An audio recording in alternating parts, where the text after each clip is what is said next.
I'm William Pitts. We made this documentary about Adrienne Salinas called Quarter Mile back in 2019. And honestly, since then, not a lot has changed. There have still been no arrests. There are no suspects in this case. Brian Patrick Miller, who you'll meet at the end of the documentary, was put on trial for the murder of two women in the early 1990s and was sentenced to death. He's currently sitting on death row. But during his trial, no other cases, including Adrienne's, were brought up. Now, the FBI is offering a $20,000 reward for any information that leads to an arrest in this case. If you know anything, call the FBI or Tempe Police. It's just not like her. She would have called. Police have never identified a suspect. Does that mean you found her? Was she just a random victim? It's a horrifying nightmare that I wake up to every morning. Such a beautiful person. You always meet the zombie hunter first, then Brian. No one in this case has a good alibi. You basically see your destination just by looking down the street.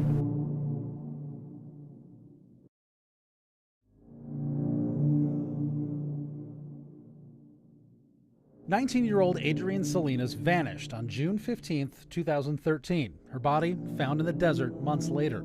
Police say her disappearance and possibly her murder happened somewhere between her apartment and a gas station in Tempe, a quarter-mile apart. Police reports, phone records, and videos exclusively obtained by 12 News provide new insight into that night and the discovery of her body found 30 miles away from her home. And while her murder remains unsolved, for the first time, police detail their investigation, persons of interest, and evidence that may finally lead to answers. It's an area that looks much like most neighborhoods in Phoenix: homes, apartments, a park. An area of Tempe, right down the street from Arizona State University. And in the middle of it, this mural. It's called "Don't Wake the Dreamer," a young woman dreaming, laying in a field. Adrienne Salinas lived right down the street. She would have walked by this mural if she had lived to see it. The mural's not about Adrienne Salinas. The artist said she painted it because people come here to Tempe, a college town, dreaming of what they'll become. Adrienne had just moved to Tempe with a lifetime full of dreams ahead of her, dreams that she never got to realize. All she wanted the night she disappeared was a ride, and all she had to do to get it was walk a quarter mile.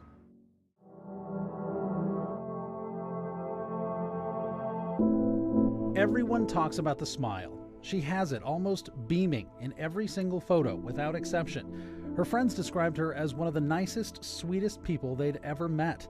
In hundreds of pages of interviews, the worst thing anyone ever said about Adrienne Salinas was that she lost her phone a lot. People described her as nice, soft-spoken, easy to talk to. Just look at her. How could anything bad happen to a person who is this happy? But she was private, kept to herself. She only had a handful of really good friends. They'd all gone to high school together at Arcadia High. Shani Duggan and Rebecca Flores were her roommates, and Francisco Arteaga, Fran. Fran was complicated. They'd known each other since 8th grade. They were together all the time. Adrienne slept at Fran's house. They were boyfriend and girlfriend and everything but the label. Fran would later say it was like an open relationship, but her friends would say Adrienne wanted the label, or at least wanted to know if it was coming. She's never been interested in anyone else. If we go out to parties and stuff, like, she's obviously a really pretty girl. She gets hit on, but she's never been interested in, like, you know, making out with anyone or floating back. She doesn't really have her eyes set on anyone else besides Fran. She does that, like, when we go out to parties and stuff. And we try to, like, there's a group of guys, let's go talk to him. She's just, like, disinterested. Adrienne had a job, but she hadn't been able to work for a while. She'd come down with valley fever, a disease from the Arizona desert that gets into your lungs. She'd been hospitalized for lung surgery and was still recovering. She was where a lot of people are at 19, on her own, trying to figure out what she was going to do, what this thing with Fran was. Adrienne was out on her own for the first time, living in this Tempe apartment with her two friends. And it was here where her friends saw her for the last time. It was early in the morning on June 15th. There was a party at Adrienne's apartment. Fran was there, her roommates, and there was drinking. And Adrienne's frustrations with him were coming to a head. Police say she thought Fran wasn't paying enough attention to her. Detective Alan Akey with Tempe Police has been the lead investigator since the beginning. 40 to 41 people attending, and he became interested in other females at the party. So Adrienne herself was upset about that. And from there, they decided to go back to Fran's residence, which is in Scottsdale. But Adrienne didn't stay at Fran's for long. According to Fran, Adrienne left his apartment around 3 a.m. and started walking home. Fran follows her in his vehicle, says, let me just give you a ride. She agrees, gets in his car, comes back down to Tempe. They're in the area of Rio Salado, Mill Avenue, you know, busy area. So vehicles, traffic, if you will. She gets out, says, I'll walk the rest of the way. Fran calls over to her roommates, Rebecca and Shaney, says, hey, she's walking, can you guys check up on her? She just got out of the car in the middle of the conversation. She just hopped out without saying anything. Her roommates told police Adrienne came back to the party, but was still upset and didn't want to stay. At some point, she got into her car and drove away. Some of the partygoers see her. They're kind of trying to stop her because she had been drinking that night. Try to stop her, but she's already in their car and drives away. In police interviews, people at the party said Adrienne was upset and emotional, but most of them never seemed to notice she was even there. One guy said she stormed off and peeled out in her car. We get a call for service from a Starbucks employee who says, hey, there's this car that's just driving erratically on 1st Street, and it just passed me, and then it hits the curve at 1st and Ash, and the tires blew out, and then the driver took off. That's down by the park, right? Then. Yeah, right on that curve. They were going around the curb and hit something and then just had 2 flat tires. That may have been the last chance for police to talk to Adrienne. Officers wouldn't find the car when they arrived, but they believe she was behind the wheel. The vehicle plate that the caller, it matched Adrienne's car. So we knew that was likely Adrienne. With 2 blown tires, Adrienne kept driving, but abandoned her car a few blocks from the apartment. Adrienne's roommates said she came back to the party a 3rd time and said she was going back to Fran's again. She texted Fran at 4:43 a.m., I'm coming over. 10 minutes later, Adrienne calls for a cab. Makes contact with a cab company to arrange to meet at the AMPM, which is at Hardy and University. The cab driver arrives at the AMPM, but Adrienne never does. She never shows up there. We never see her on video there. The driver says she didn't show up. She says, well, get her as soon as you can. She's obviously upset. So he takes off to go get her, but that's a 25-minute drive from where he was to where she was. He pulls into the gas station, looks around, doesn't see her, calls her and proceeds to step out in the car and have a smoke, and is never able to get a hold of her. This is the part of the story that's hard to explain, and even harder to understand once it is explained. Why would Adrienne call a cab to meet her anywhere but her house? Why that gas station? Why a quarter mile away? Why wouldn't she just call the cab and have it meet her at her front door? Why did she need to walk? She would have been embarrassed by the collision, embarrassed by everything that was going on, and wouldn't want, because they would have said, well, why do you have a cab coming here? Oh, my car's wrecked, you know, right around the corner. Yeah. So she wouldn't want to answer that question to her friends. By 5:07, her phone is either dead or turned off. Adrienne is missing, but police and the public won't know that for nearly 36 hours. We don't get a call until Sunday from her father, Rick, because it's Father's Day, saying, hey, my daughter hasn't reached out to me. It's just not like her. She would have called. She's not answering her texts. The phone, she still goes to her voicemail. It's not uncommon for somebody to not be in touch with their family, if you will, and it's not illegal for somebody to just disappear. Right. But this was different. Adrienne's car was wrecked. Her phone was shut off. No one knew where she was for a full day. Her dad, Rick, and boyfriend, Fran, go looking for Adrienne. They find her car with the 2 blown tires.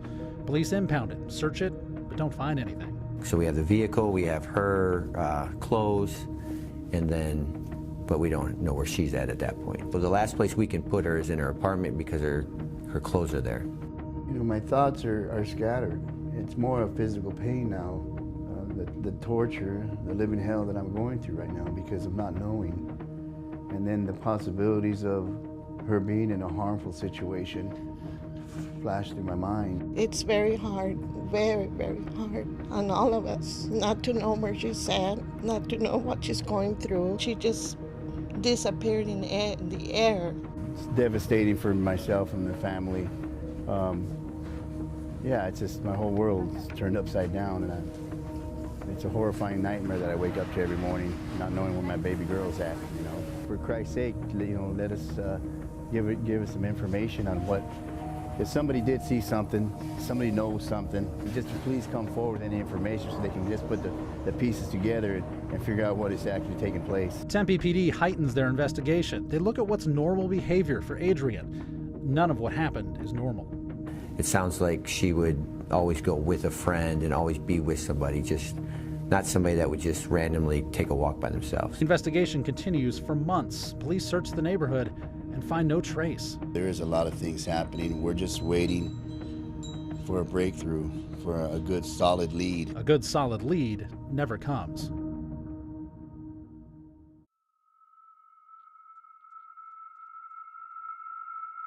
Breaking news now, a body discovered in Apache Junction. Tempe police are there. We have Sky 12 over the scene. We saw flooding that we haven't seen in years. So at that time, the water really went everywhere. When the water receded, Adrienne's body was found 30 miles away in Apache Junction near the Superstition Mountains. They had a large storm that neighbors in that area described 6 foot of rushing water. The way we found Adrienne, it was very hard to determine the cause of death. We are waiting for the medical examiner's office. Can you say whether or not all of her body was found? No, I can't say that. The remains had been in the elements for a long time. They were mummified, mostly just bones. I said, she's gone, isn't she? And she goes, yes, she's in God's hands. I dropped the phone. And I just screamed, why? She didn't deserve it. She was an amazing, beautiful, loving, giving person. And I don't know what monster would just throw her out there. Police dug into a lot of leads, all 40 people at the party, her last contact, the boyfriend she fought with. It's still hard going to sleep at night, just not knowing what happened. The last person she called, the cab driver. Does that mean you found her? I hope you did. And years later, police cast an even wider net. We've had many cases of homicides, of serial killers in this country who have done similar things.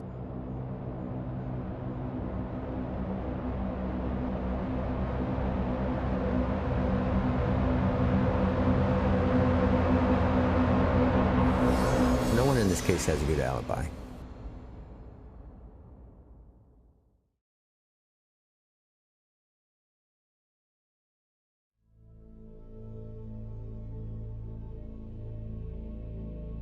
I said, she's gone, isn't she? And she goes, yes, she's in God's hands. Can you say whether or not all of her body was found? No, I can't say that. Adrienne's remains were taken to the medical examiner. The remains were mummified. Scars on her bones matched those from her surgery for valley fever, leading officers to believe it could be Adrienne. And a DNA test confirmed she had been found, but there was no mention at all of her head or hands. There's no cause of death listed, no manner of death either. Not even a location of death, just a place where the body was found. Adrienne was missing for more than 2 months, and cops can't even say whether or not she was alive during that time. They don't even know when she was killed. For an investigator, we don't have a true crime scene.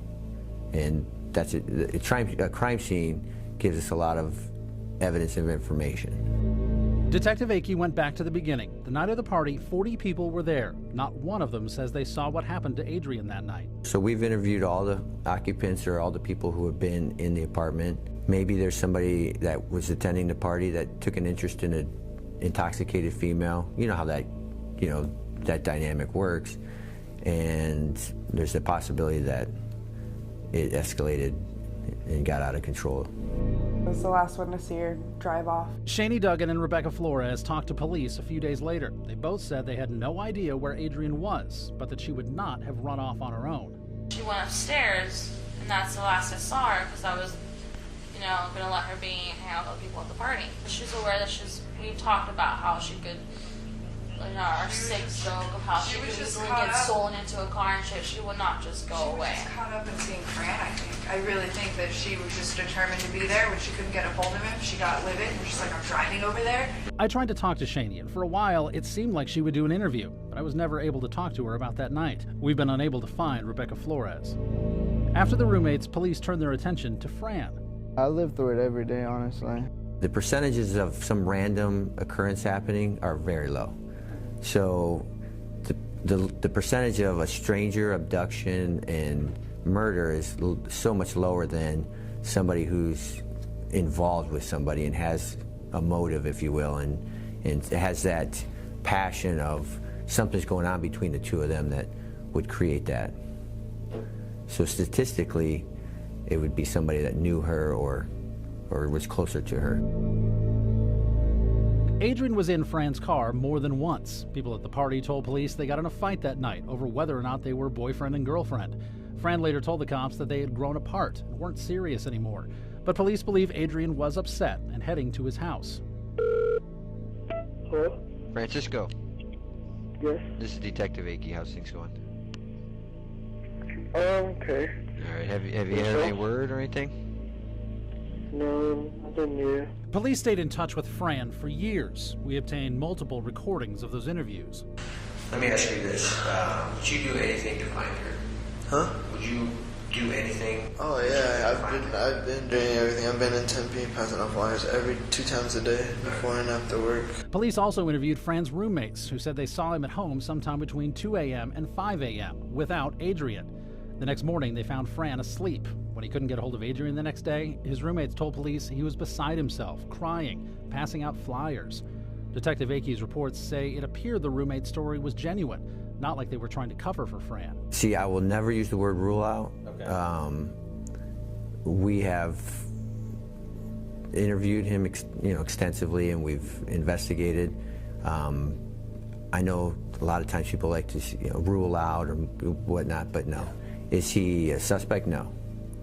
But he's not. No one is ruled out. We've made contact with Fran. He still lives in the area, but he doesn't want to talk about Adrienne. He says he's done interviews for years, and he says nothing has ever come of it. He told us he's glad we're doing this project, but doesn't want to be a part of it. He's been cooperative, and he's. The way I've described Fran is if I called him right now and said, "Hey, I'm working the case. I need you to show up. I need you to do A, B, and Z," he would come in and do A, B, and Z without hesitation. Setting aside the boyfriend, partygoers, the roommates, police were running out of leads. They turned to the cab company. The night she disappeared, Adrienne called a cab company called Scottsdale Cab Guy. The driver was Tom Simon Jr., the company owned by Tom Simon Sr., his father. Adrienne, we believe, makes contact with a cab company to arrange to meet at the AMPM, which is at Hardy and University. She never shows up there. We never see her on video there. The driver says she didn't show up. 2 days after Adrienne disappeared, Tempe police called Tom Simon Jr. and Sr. on a conference call. Tom Simon Jr. was driving his cab to the Grand Canyon with passengers in the back. Tom Simon Sr. was back in the valley. According to a woman who later said she was the passenger, the conversation scared her. That woman told police she thought Tom Simon Jr. was an odd guy. He told her he was the last person to have contact with Adrienne, but couldn't remember if he was the one who was supposed to pick her up. The passenger thought it was a weird conversation to have, but not as weird as what happened after. Stopping in Sedona, the passenger said Tom Simon Jr. popped the trunk and pulled out a hacksaw, wondering how it got in there. The passenger said she and her husband thought they might be in danger. 2 days later, Tempe police put Tom Simon Jr. under surveillance. That's when the police report says Tom Simon Jr. started conducting heat runs, making erratic turns, like he was looking to see if he was being followed. They followed him for 3 hours, until they lost him in a parking lot. There we go. Hi, Tom. How you doing? On June 25th, Detective Akey went to Tom Simon Jr.'s house to try and get him to take a polygraph. Can we just knock that out? I can give you a ride. I don't want to do it, man. Why is that? Why wouldn't you want to? Because I don't trust those things. I don't know. The lawyer said not to. What lawyer? I personally don't care. I just the Well, I lawyer, didn't think the you lawyer cared. said not to because and not to talk to you guys anymore. And not to talk to us. Yeah, because you're really hassling me at this point. No. You know, I'm a hard worker. A lady called me. I went there. She wasn't there. End of story. If you guys don't believe it, go get a warrant. Take me to jail. Police went farther with Tom Simon Jr. than anyone else in the case. 2 days after that interview, they did get a warrant for Tom Simon Jr.'s cab, apartment, and DNA. Police searched his cab and found nothing, no trace evidence. He was acting bizarrely, then angrily. Have a seat. Now you want to hurt We me? have an You're order. pushing on We my have an order. chest. I just need you to have a seat. Can you take the handcuffs off, please? I'm not allowed to have fun, man. You said to relax. I was relaxing. That's how I relax. First, we're going to de-escalate everything. Everything is de-escalated, but you got to And then we're gonna let you pull get the guy dressed. out, embarrassed him in front of his neighbors. Then for we're no gonna let reason. you get How are you guys dressed. going to fix that after this? Okay. Then How are we're you going to let fix get my dressed. life after this?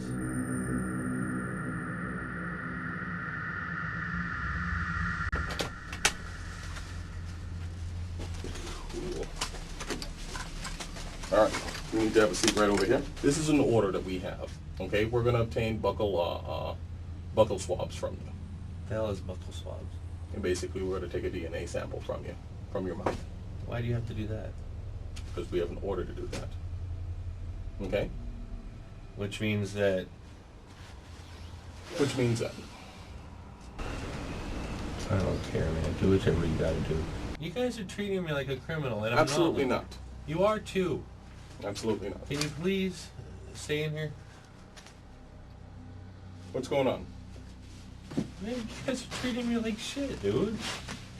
All I do is drive a taxi, and you guys have put handcuffs on me. You've taken me from my house. This isn't right, man. We're just executing an Why order. did you let them do this to me? We're just executing an order. You guys know darn well. You guys even said that you saw it on the tape that I was there and the girl wasn't there. Why are you doing this?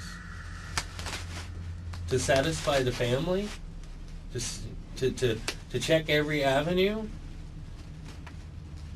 You know what I am. You know I'm a taxi driver who does his job every night. Why do you need those? It's just an investigative. Does that mean you found her? I hope you did. But obviously if you did, it's not the right way.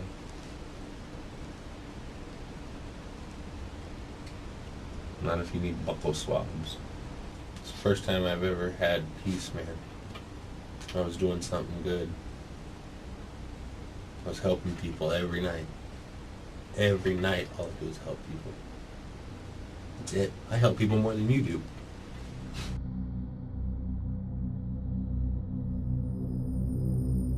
I didn't give you permission. I didn't give you his permission. direction. Can you open your mouth to ah?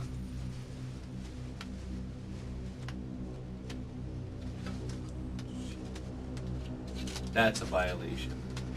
How is that a violation? He just stuck something in my fucking mouth and took something that explain. belongs to me. I It doesn't tried to matter. explain. That's not right. Especially from someone who got a phone call and went to try and pick up a girl that called me, and then when I got there, she's not there. And you guys put some shit in my mouth? You guys are fucking disgusting creatures. It's a sterile future. Shut up. I'm now going to give you back. Whatever. Hate you, man. Give me Give my you your cash money. back.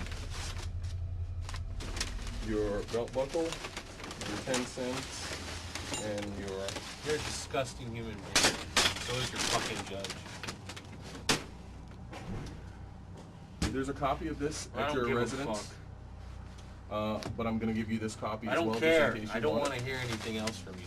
You're a liar and you fucking steal. You stole my fucking DNA. I'm You gonna don't deserve it. I'm going to count your cash out for you. I don't like you either. 2 weeks after the DNA test and a month after Adrienne went missing, a woman told police her cousin heard a woman screaming in Tom Simon Jr.'s apartment. The cousin described it as the screams of a woman in desperation and said it sounded like someone was trying to cover her mouth. Police investigated, but Simon wouldn't let them inside. They couldn't get in touch with the woman who tipped them off. I I'd like to have a few more conversations with the cab driver, just to clear up some things, if you will. The cab driver has been cooperative, but there's still some unanswered questions that I'd like answered. But there's no new evidence to link him to the case. No DNA recovered from Adrienne's remains. Her body hadn't even been found when police were questioning Tom Simon Jr. He can be a big help in the case because he was the last person that we know to have contact with her. So when I say I have some unanswered questions, I mean just having a conversation with him, hey, do you recall this, or can we work, talk more about that? It could be just that simple, like using his recollection to advance the case. What have they asked that we haven't answered? Nothing.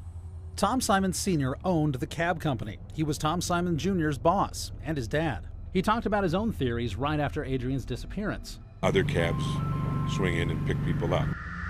Back then, and when we interviewed him recently, he maintains another cab company might have picked Adrienne up. Very common with the competitive nature of this business for somebody to swing right by or scoop right by and say to them, you called a cab? And the person then thinks that that was their cab driver. That's important because one of the possibilities that, as we see it, is that Tom got scooped on this particular ride. Any of us, including the cab company that can help with that, we want to do that, even though it might be uncomfortable. But for a man who wasn't driving the cab, who had never met Adrienne Salinas, and was not the focus of police scrutiny, he appeared to stay very interested in the case. 1 month after Adrienne's disappearance, Tom Simon Sr. goes to Adrienne's neighborhood and posts this video to YouTube. Well, it's Saturday morning, and we're at the corner just where Adrienne lives. Narrating his own suspicions.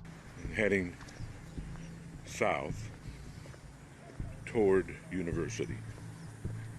And there's something that concerns me a lot.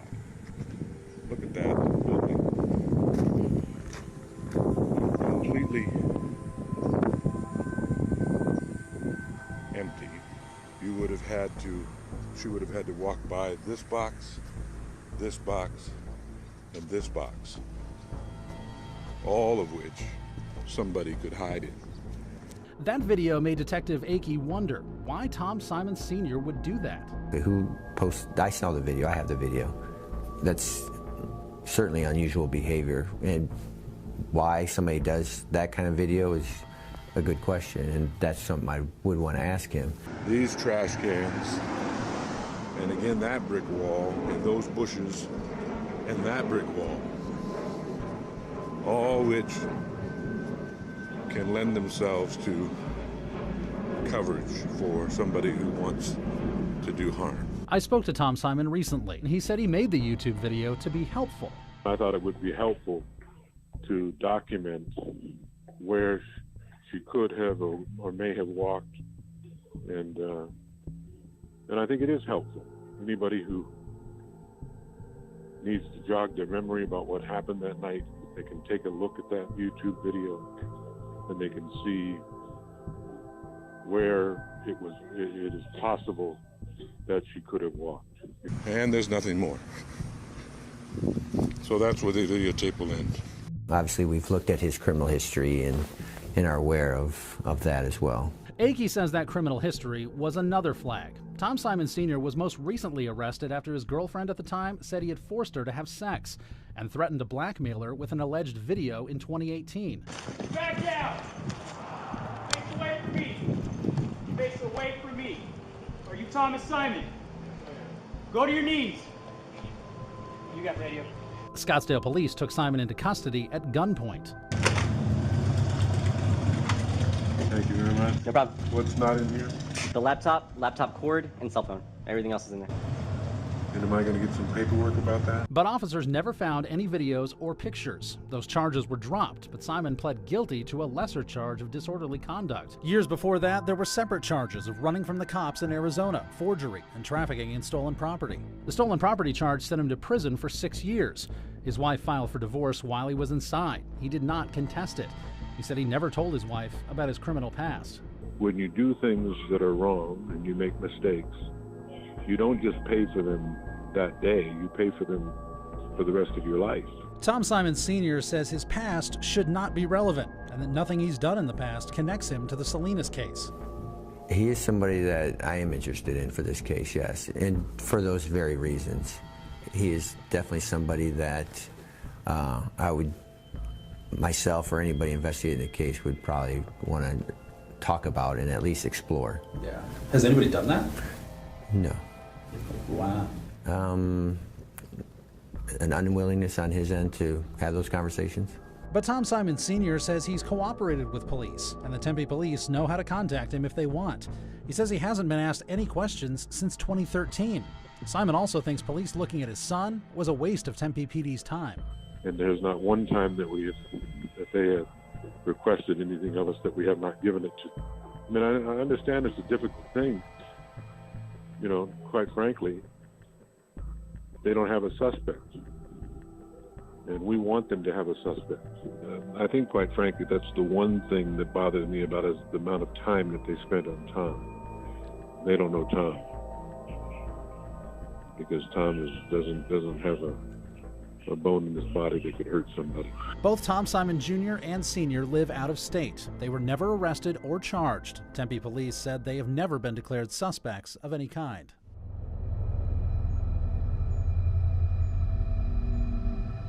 There's another possibility, a person police knew nothing about for years after Adrienne went missing. A man charged with 2 murders, who police suspect may have more. You always meet the zombie hunter first, then Brian.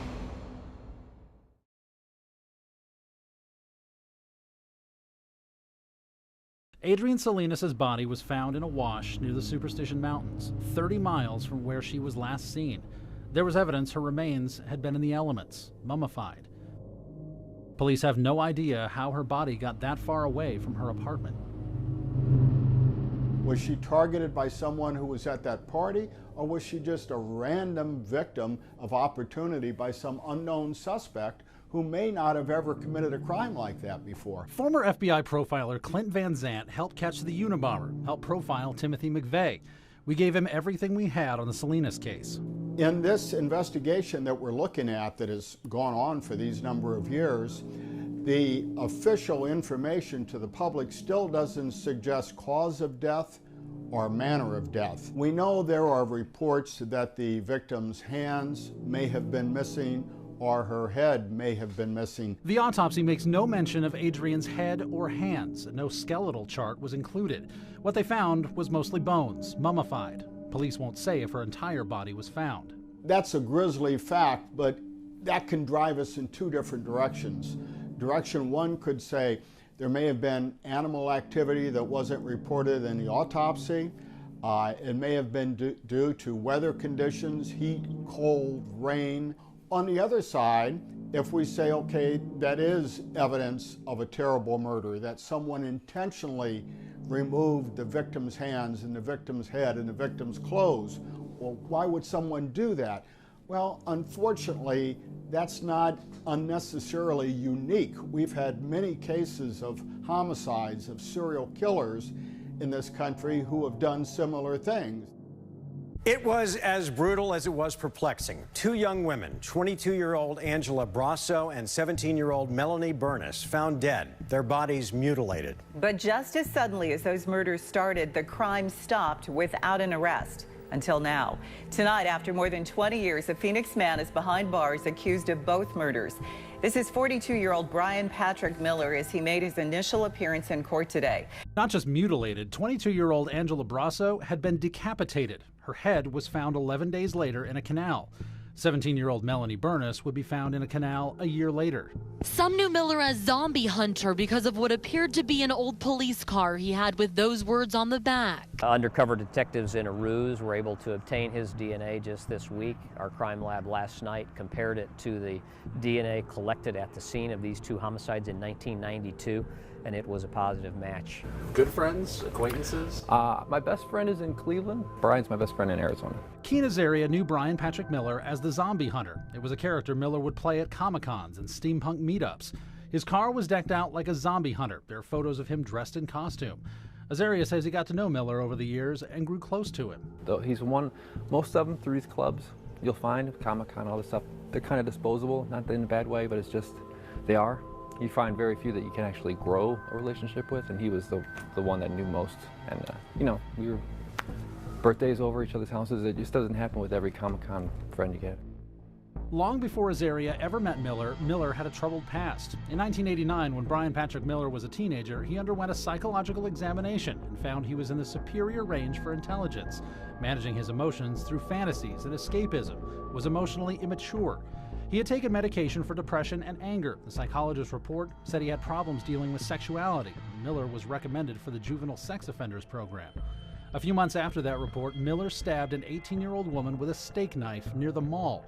He later confessed to stabbing her because he wanted to know what it felt like. What did it feel like? Miller said it sent chills up his spine. Miller spent 2 years in juvenile detention until he turned 18. The murder he's accused of happened the next 2 years. In 2002, a woman said Miller had offered her a ride to work in Everett, Washington. She didn't know him. When they got there, she said Miller stabbed her in the shoulder and they fought for the knife before she ran away. But Miller claimed it was self-defense, said she attacked him. A jury believed him, and he was acquitted.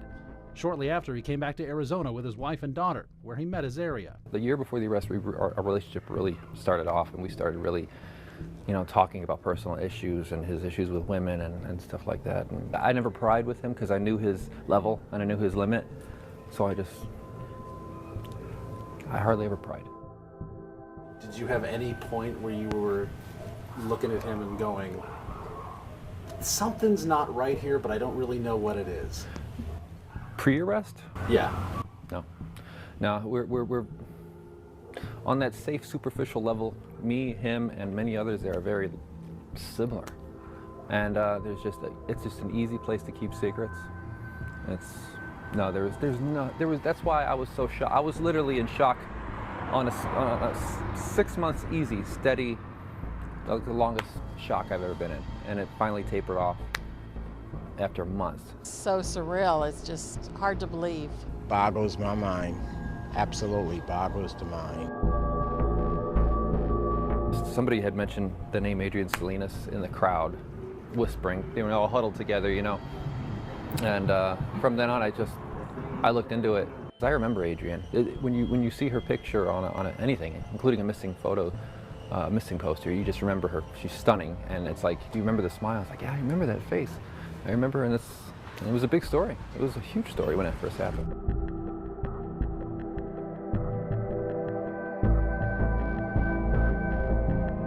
It was a friend's house. It was a housewarming party / pig roast. I remember the guy's name. I don't want to say because, you know, this guy probably likes his privacy, and I don't blame him.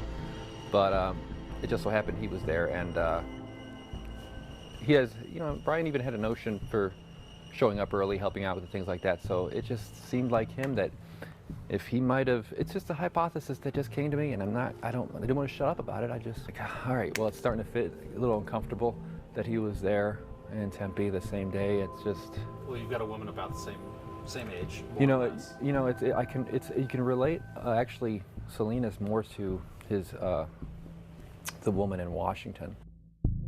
After a while, Azaria's crazy little theory didn't seem so crazy anymore.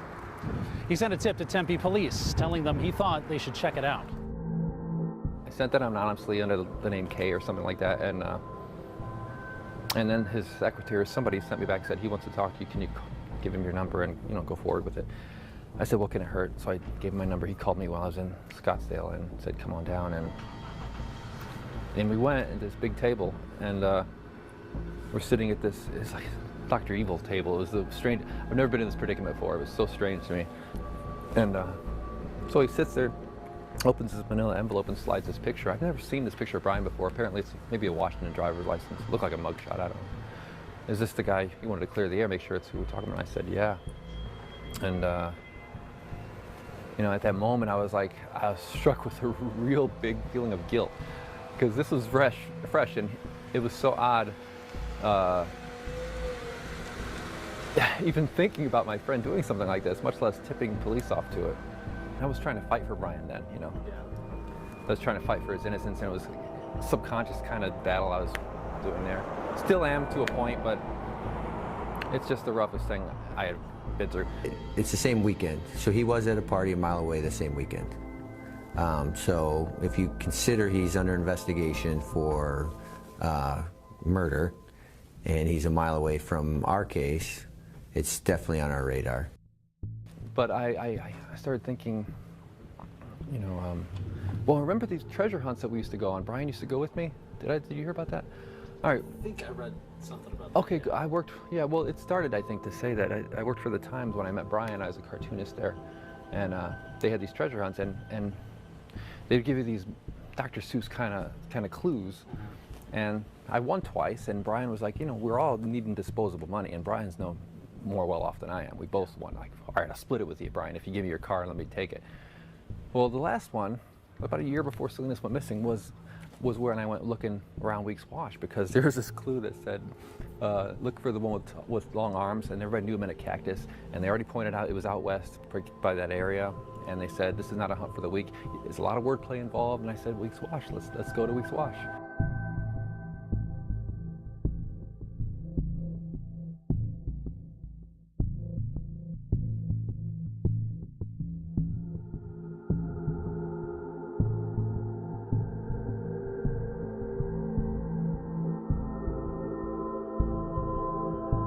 He worked right down the path at the fairgrounds there, and if the shoe fits, or the GPS fits, and he's there, where you just gotta take it where it leads. So are police looking at Brian Patrick Miller? Yes, but not as an official suspect. Anyone who's charged with multiple murders over a period of years will probably show up on everyone's unsolved murder investigations. There's no DNA evidence to link him to Adrienne Salinas, only circumstantial evidence that he was in the same area around the same time. But they don't have any evidence to rule him out either. He's under investigation for this case, yes.